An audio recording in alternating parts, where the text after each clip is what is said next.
Hola, hoy les voy a hablar de la película El Erizo. Esta es una producción audiovisual dirigida por Muna Chache, una directora francesa de origen marroquí que inspiró esta película en el libro La elegancia del erizo de Muriel Barberi.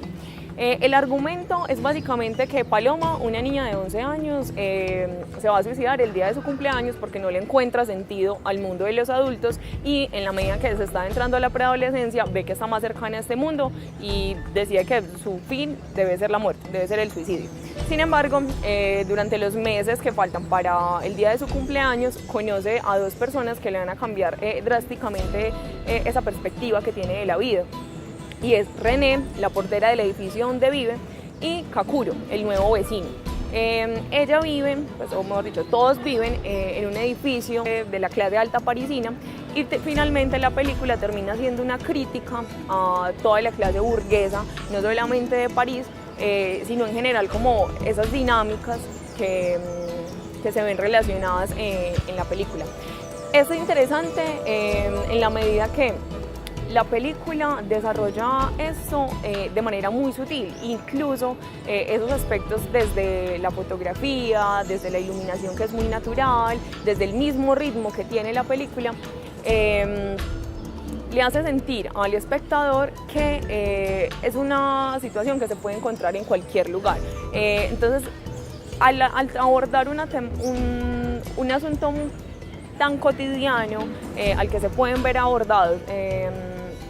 diferentes personas, hay como un sentido de identificación muy interesante que se refuerza en todos los aspectos puntuales de la película, por ejemplo desde el sonido. El sonido empieza a identificarse con dos de los personajes principales, que es Paloma y René, de manera tal que cuando uno aparece en la escena va a sonar siempre esa música. Y, por ejemplo, con René, que es una señora adulta, que es el arquetipo de portera, que básicamente no es muy agraciada físicamente, que es obediente, que es sumisa, siempre aparece una tonada mucho más graves, con chelos, mientras que con Paloma, una niña, aparecen las tonadas con violines mucho más aceleradas, y uno termina identificando eso con estos personajes y las dinámicas que desarrollan en la película. En la medida que también es una película así, muy serena, muy sobria, el mismo montaje lo revela siendo muy clásico. Siempre es un corte y algunas transiciones de fundido a negro, especialmente cuando cierran la puerta secreta de René, que es donde guarda su biblioteca y donde ella se ha formado de manera autodidacta. Es alguien que es supremamente apasionada de la literatura, que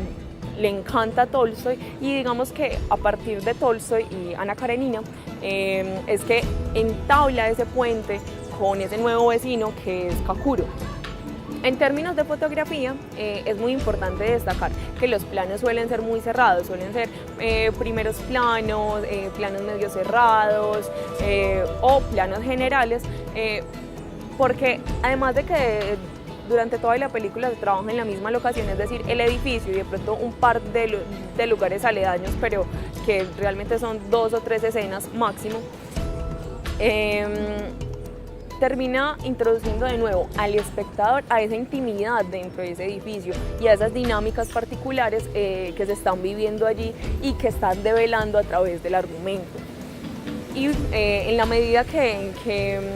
esos planos están de esa manera configurados, la iluminación, por ejemplo, sigue siendo muy sobria, muy natural, hay muy pocos momentos en los que está sobreexpuesto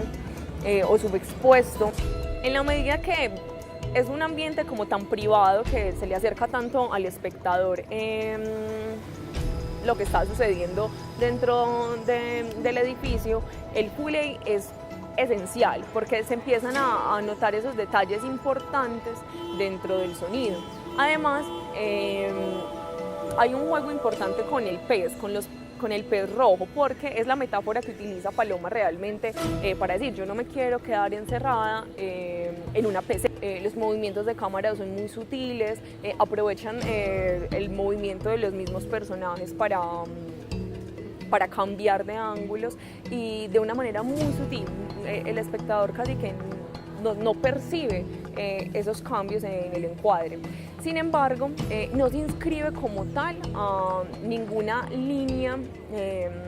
o tradición cinematográfica, como nos lo define Pierre Sorlán en Imágenes de Sociedad, sino que más bien hace una crítica, de nuevo aludiendo a esa parte sutil, en el hecho de que en la película se muestra, especialmente en dos ocasiones, una cuando la hermana de Paloma va a pedirle a René, pero que en cuanto llegue, por favor lo suba al piso donde viven, y no respeta el horario de atención, o sea, da por supuesto que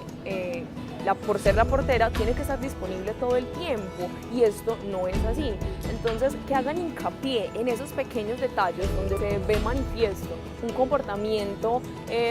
egocéntrico, en el que ejerce un poder sobre alguien porque está trabajando precisamente para él, es lo que va a demostrar que la película se hace una ruptura y se hace una crítica a la sociedad y a ciertos fenómenos sociales, lo que definitivamente no le inscribe en lo que es un cine clásico. Esta es una película que se graba en 2009 y como tal vemos que toda la parte de escenografía y de vestuario es acorde a la época. La información que le están entregando al espectador es a través de las conversaciones, y el manejo que se le da respecto a la imagen de esto es interesante porque siempre se va a respetar la ley del plano contra plano. Es decir, frente a las conversaciones estamos constantemente observando el rostro, los gestos de un interlocutor y luego del otro. Entonces es importante porque también todo el nivel gestual le aporta mucha información al espectador. De hecho, hay en varias escenas en que René, cuando está sobreencuadrada en diferentes espejos, la mirada que ella se proporciona a sí misma, a su reflejo, dice mucho de esa insatisfacción y esa pregunta de qué estoy haciendo, quién soy, como esa búsqueda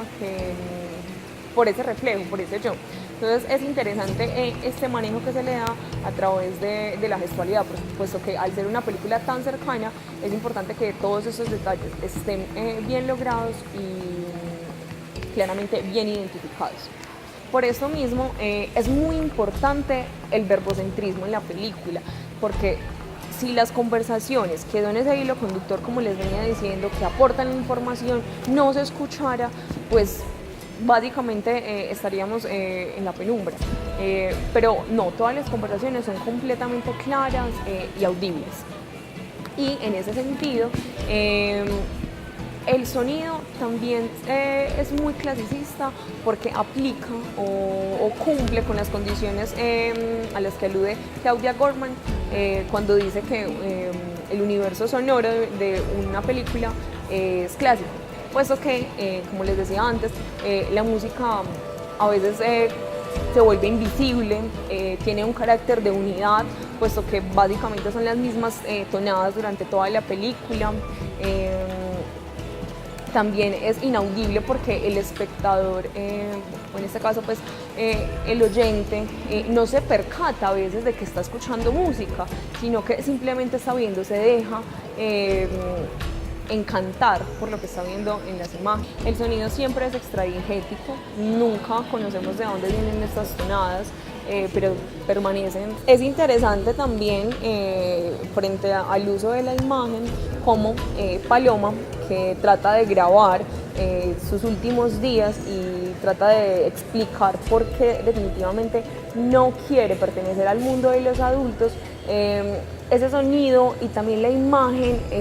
se modifica totalmente, porque es como si se estuviera viendo a través de la cámara, es decir, la imagen está granulada, el sonido es on the air. Bueno, por todo lo que les he contado, de verdad es una película que vale la pena sacarle la horita y media que dura porque es una forma muy particular de comprender ciertas dinámicas, pero de manera muy tranquila. Es un uso de los elementos cinematográficos muy claro, muy bien definido, y se logra el objetivo de identificar esa crítica que quería Mona Chache con la producción audiovisual. Así que la invitación es a que la vean, a que la